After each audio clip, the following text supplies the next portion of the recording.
Dear students, now we are discussing two small topics related to CSR, that is characteristics of CSR, arguments for CSR and arguments against CSR. First one is core characteristics of CSR. എന്തൊക്കെയാണ് corporate social റെസ്പോൺസിബിലിറ്റിയുടെ പ്രധാനപ്പെട്ട features?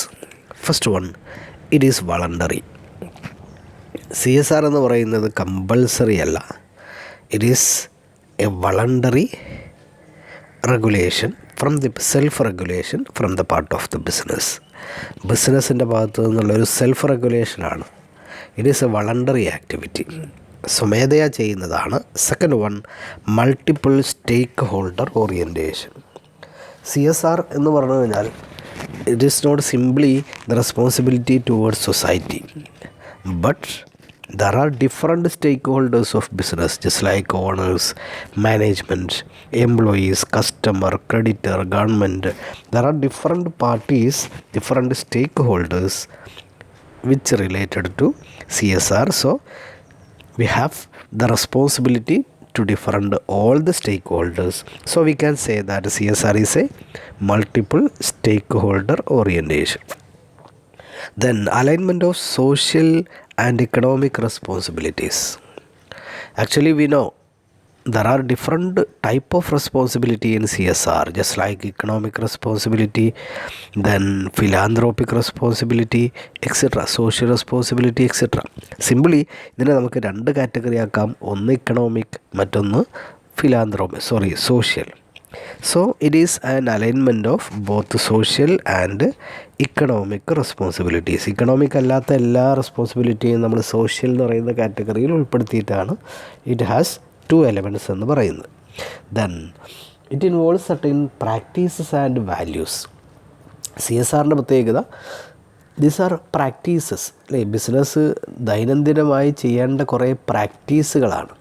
And also these are the values followed, അല്ലേ? ഒരു firm അല്ലെങ്കിൽ ഒരു corporation follow ചെയ്യേണ്ട ഒരു value സിസ്റ്റമാണ് CSR. So these are the practices and values. And also it is beyond philanthropy. നമ്മൾ പറഞ്ഞു ഫിലാന്ത്രോപ്പിക് റെസ്പോൺസിബിലിറ്റി, ഒരു മനുഷ്യസ്നേഹത്തോടു കൂടിയുള്ള കുറേ ആക്ടിവിറ്റീസാണ് CSR. At the same time it is beyond philanthropy, ഫിലാന്ത്രോപ്പിക്കും അപ്പുറത്താണ്. വെറും മനുഷ്യസ്നേഹം കൊണ്ട് ചെയ്യുന്നത് മാത്രമല്ല, ദീസ് ആർ ലീഗൽ, അല്ലേ? നിയമപരമായും ചെയ്യേണ്ടതാണ്. ചില സമയങ്ങളിലൊക്കെ CSRന് വേണ്ടി ചില ടൈപ്പ് കമ്പനികൾ അവരുടെ പ്രോഫിറ്റിൻ്റെ ഇത്ര പെർസെൻറ്റേജ് ഉപയോഗിച്ചിരിക്കണം, കമ്പൾസറി ആയി ഉപയോഗിച്ചിരിക്കണം എന്ന് പറയാറുണ്ട്. അപ്പോൾ അതുകൊണ്ട് തന്നെ ആ സമയത്തൊക്കെ വരുന്ന സമയത്ത് ലീഗലായിട്ടുള്ളൊരു റെസ്പോൺസിബിലിറ്റി കൂടിയാണ്, സിംപ്ലി ഫിലാന്ത്രോപ്പിക് അല്ല. Okay, these are some of the features of CSR. Nextly arguments for CSRന് അനുകൂലമായിട്ട്, CSR വേണം എന്ന് അനുകൂലമായിട്ട് പറയുമ്പോൾ എന്തൊക്കെ ആർഗ്യുമെൻറ്റ്സാണ് പറയാൻ പറ്റുക? First one, it addresses social issues caused by business and also it allows business to be part of the solution. ഒരു ബിസിനസ് കാരണം സൊസൈറ്റിക്ക് ഉണ്ടാകുന്ന ഒരുപാട് ഇഷ്യൂസ് ഉണ്ട്. ഇപ്പോൾ എൻവിയോൺമെൻറ്റൽ പ്രോബ്ലംസ്, അതല്ലെങ്കിൽ മറ്റേതെങ്കിലും രീതിയിലുള്ള സോഷ്യൽ പ്രോബ്ലംസ്. ഈ സോഷ്യൽ പ്രോബ്ലംസിനൊക്കെ ആ ഇഷ്യൂസിനൊക്കെ അഡ്രസ്സ് ചെയ്യാൻ കമ്പനികൾക്ക് സാധിക്കുന്നു. And also it can be the part of the solution. ആ ബിസിനസ് തന്നെ ഉണ്ടാക്കി വെച്ച സൊല്യൂഷൻ്റെ പാർട്ടാവാൻ, ഈ പ്രോബ്ലം സോൾവ് ചെയ്യുന്ന സൊല്യൂഷൻ്റെ പാർട്ടാവാൻ കൂടി സാധിക്കുന്നു.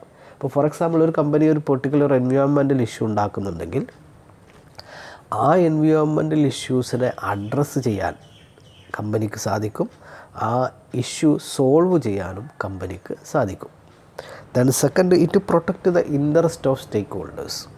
ആക്ച്വലി CSR എന്ന് പറഞ്ഞു കഴിഞ്ഞാൽ ഒരുപാട് സ്റ്റേക്ക് ഹോൾഡേഴ്സ് ഉണ്ട്, അവരുടെയൊക്കെ ഇൻട്രസ്റ്റുകൾ പ്രൊട്ടക്റ്റ് ചെയ്യലാണ്. ഇപ്പോൾ ഫോർ എക്സാമ്പിൾ കസ്റ്റമർ എന്ന് പറഞ്ഞു കഴിഞ്ഞാൽ അവർക്ക് നല്ല ക്വാളിറ്റിയുള്ള പ്രോഡക്ട്സ് ലോ പ്രൈസിന് കിട്ടുക എന്നുള്ളത് അവരുടെ ഒരു ഇൻട്രസ്റ്റാണ്. സൊസൈറ്റി, അല്ലേ? സൊസൈറ്റിക്ക് ഒരുപാട് ഇൻട്രസ്റ്റുകളുണ്ട്, എൻവിയോൺമെൻറ്റൽ പ്രൊട്ടക്ഷൻ. ഈ ഇൻട്രസ്റ്റുകളൊക്കെ പ്രൊട്ടക്റ്റ് ചെയ്യുന്നു, അല്ലേ? അത് പ്രൊട്ടക്റ്റ് ചെയ്യണമെങ്കിൽ തീർച്ചയായിട്ടും CSR വേണം എന്നതാണ് മറ്റൊരു argument. Then four long run survival, ഒരു ബിസിനസ് ഷോർട്ട് റണ്ണിൽ ഒരു പക്ഷേ സൊസൈറ്റിയിൽ ഉത്തരവാദിത്വമൊന്നും ഇല്ലാത്ത മുന്നോട്ട് പോകാൻ സാധിക്കും. പക്ഷേ ലോങ് റണ്ണിൽ ഒരു ഫേം സക്സസ് ഉണ്ടാവണമെങ്കിൽ they have to perform CSR activities. അല്ലേ, ദീർഘകാലം പിടിച്ചു വെക്കണമെങ്കിൽ, സൊസൈറ്റിയിൽ നിലനിൽക്കണമെങ്കിൽ, സൊസൈറ്റിയിൽ നിന്നും ഒരു അനുകൂലമായിട്ടുള്ള, ഫേമിന് അനുകൂലമായിട്ടുള്ള ഒരു സൽപ്പേരുണ്ടാക്കിയെടുക്കാൻ സാധിക്കണം. So for long run success and survival of a business they have to perform CSR activities. Then self enlightenment. മറ്റൊരു ആർഗ്യുമെൻ്റ് പറയുന്നത് CSR പെർഫോം ചെയ്യുന്ന കമ്പനിക്ക് അവർക്ക് തന്നെ ഒരു സെൽഫ് സാറ്റിസ്ഫാക്ഷൻ ഉണ്ടാവും, ഒരു സെൽഫ് എൻലൈറ്റൻമെൻറ്റ് ഉണ്ടാവും. കാരണം ഞങ്ങൾക്ക് ഇങ്ങനെയൊക്കെ ചെയ്യാൻ സാധിച്ചു എന്ന് പറയാൻ സാധിക്കും. Then it avoid government regulations.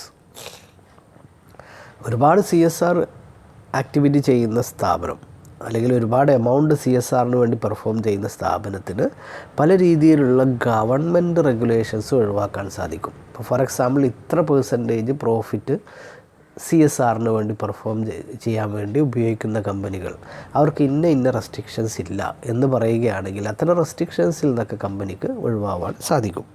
Then it addresses issues by using business resources.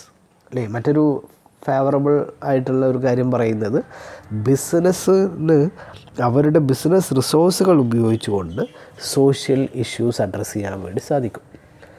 അല്ലേ, നമുക്ക് ഒരു ബിസിനസ്സിന് ഒരുപാട് സോഷ്യൽ ഇഷ്യൂസ് അഡ്രസ്സ് ചെയ്യാനുണ്ടായിരിക്കാം. അപ്പോൾ അഡ്രസ്സ് ചെയ്യാനുള്ള ഫണ്ട്, ബിസിനസ്സിൻ്റെ ഫണ്ട് തന്നെ ഉപയോഗിക്കാൻ സാധിക്കും. And also professionalisation makes the business proactive. മറ്റൊരു ഫേവറബിൾ ആയിട്ടുള്ള പോയിൻ്റ് പറയുന്നത് ഒരു ബിസിനസ് എന്ന് പറഞ്ഞു കഴിഞ്ഞാൽ it is run by professional experts.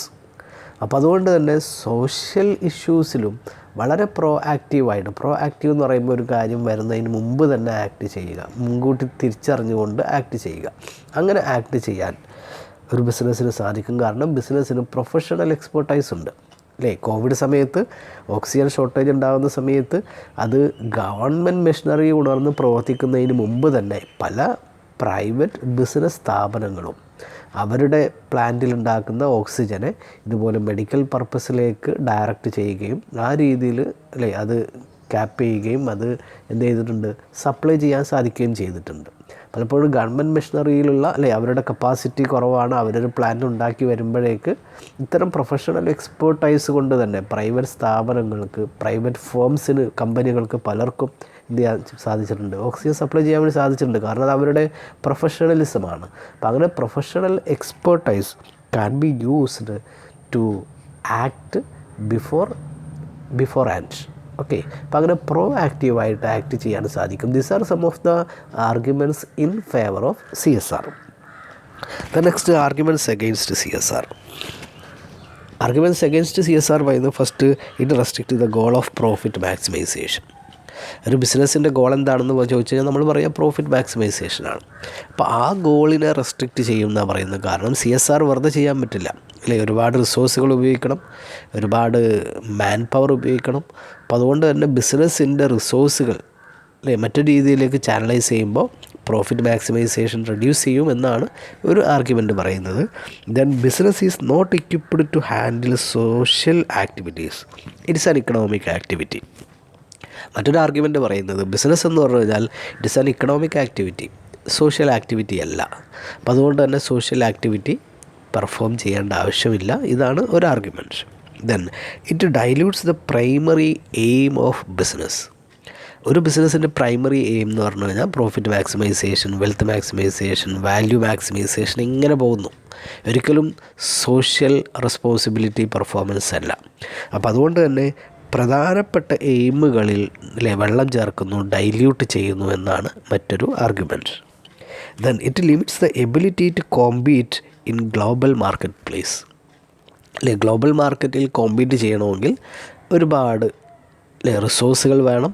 ആ റിസോഴ്സുകൾ ഫുള്ളി ബിസിനസ്സിൽ തന്നെ കോൺസെൻട്രേറ്റ് ചെയ്യണം, അതിനെ സോഷ്യൽ ആക്ടിവിറ്റീസിന് വേണ്ടി ഉപയോഗിക്കരുത്. അപ്പോൾ അതുകൊണ്ട് തന്നെ കോമ്പറ്റീറ്റീവ് എബിലിറ്റി ഇൻക്രീസ് ചെയ്യണമെങ്കിൽ, ഗ്ലോബൽ കോമ്പറ്റീറ്റീവ് എബിലിറ്റി ഇൻക്രീസ് ചെയ്യണമെങ്കിൽ ഒക്കെ എന്ത് വേണം, സോഷ്യൽ റെസ്പോൺസിബിലിറ്റിയിൽ നിന്ന് മാറി മുഴുവൻ ഫണ്ടും എക്കണോമിക് റെസ്പോൺസിബിലിറ്റിക്ക് ഉപയോഗിക്കണമെന്നാണ് മറ്റൊരു ആർഗ്യുമെൻറ്റ് പറയുന്നത്.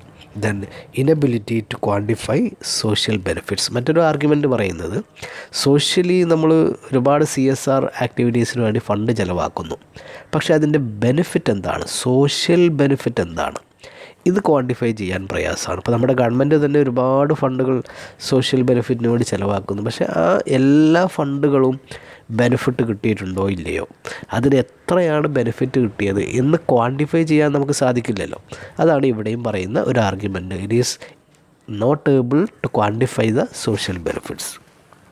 Okay, these are some of the arguments against CSR. So today we have discussed the core characteristics, arguments for and against CSR. Okay, thank you very much.